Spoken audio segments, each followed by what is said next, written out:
I am very fortunate and very lucky to have two parents who are dedicated to this cause.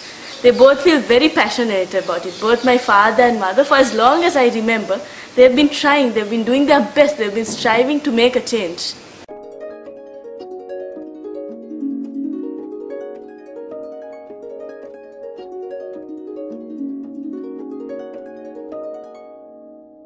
So with this culture and environment, I suppose it is natural that I too follow in their footsteps.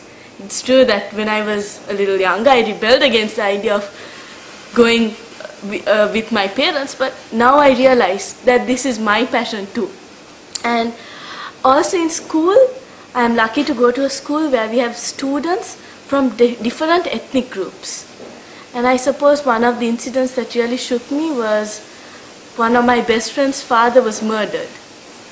He was an MP in the Tamil National Alliance, and he was murdered, and up to date, nothing, no evidence or nothing has been found. And that was a very personal experience, being at that funeral and just seeing their loss. It really shook me. And I remember my friend saying, people will soon forget, but it is only the family who will grieve and who will suffer forever. And that was a very touching and personal experience. And that was when I made up my mind that definitely it is my duty and my responsibility as a teenager to do something, to make a difference, so that such a situation will not go on forever. I first must make a change, but also I will consider it carefully, and if I think that by accepting this scholarship I can learn something that in future will be good for my country, yes, I will accept it. And I will never settle down permanently in another country. I will come back to Sri Lanka and use the knowledge I have gained to help make a change. As a family, we have helped quite a few young journalists escape from, maybe you could say, death itself.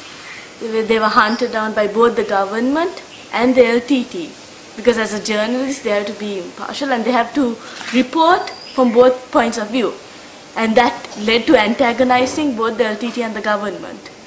And they were staying with us and we were helping them out, and they used to tell stories how, I remember this one boy saying that the role of a journalist in Jaffna was changing. It was not about reporting, but it was about collecting bodies. And then also I remember writing an article about teens in IDP camps. And I was told when I went to gather information that a lot of teenagers get married when they're about 12, 13, 14 for different reasons, such as it gives them an illusion of happiness. And also there's always this scare of being abducted to become child soldiers. So in order to prevent this, they get married at a very young age. And then they have children by the time they're 16. And almost half of these young mothers die during childbirth because they don't have hygienic conditions and so many problems.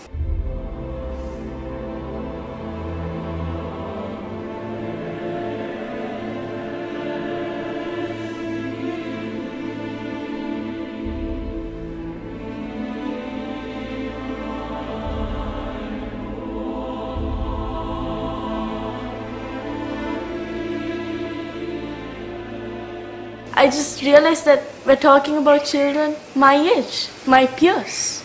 And it's not fair for them to suffer so much when I'm quite happily ignorant of their suffering and living in Colombo, having a luxurious life, going to one of the best schools. All my wishes are granted. It's just not fair. I mean, I could have been in their position too. It was just fate that I was born to my family. But I could have been there. So I think that since God has put me in this family and in this condition, it's my responsibility to do something about it. I have realized that among my peers the attitude is, Oh yeah, there's a war in Jaffna, it's in the north. It's not in Colombo, so who cares? I mean, our parents are not dying, our peers aren't dying, our friends aren't dying. It's just somewhere up there in the top of the country. We have nothing to do with it.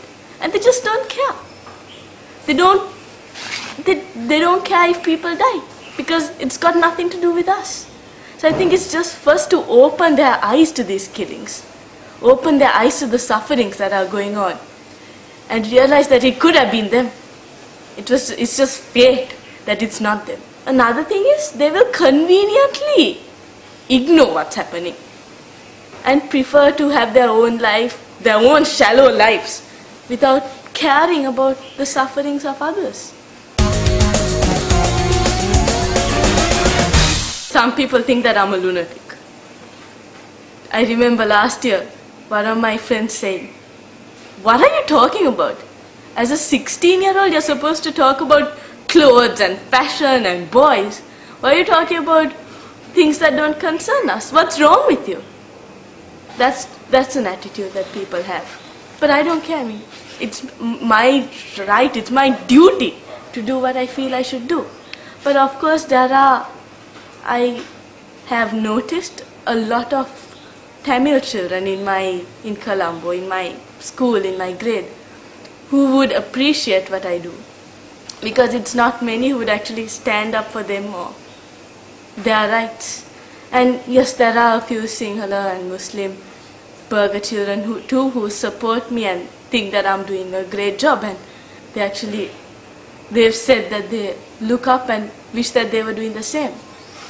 But I guess the general and the most common attitude would be, "Mahishka, you're mad." That's a good question. Maybe I am. Maybe some people will say I am mad. But I am convinced that what I'm doing is right, and I think that's what matters.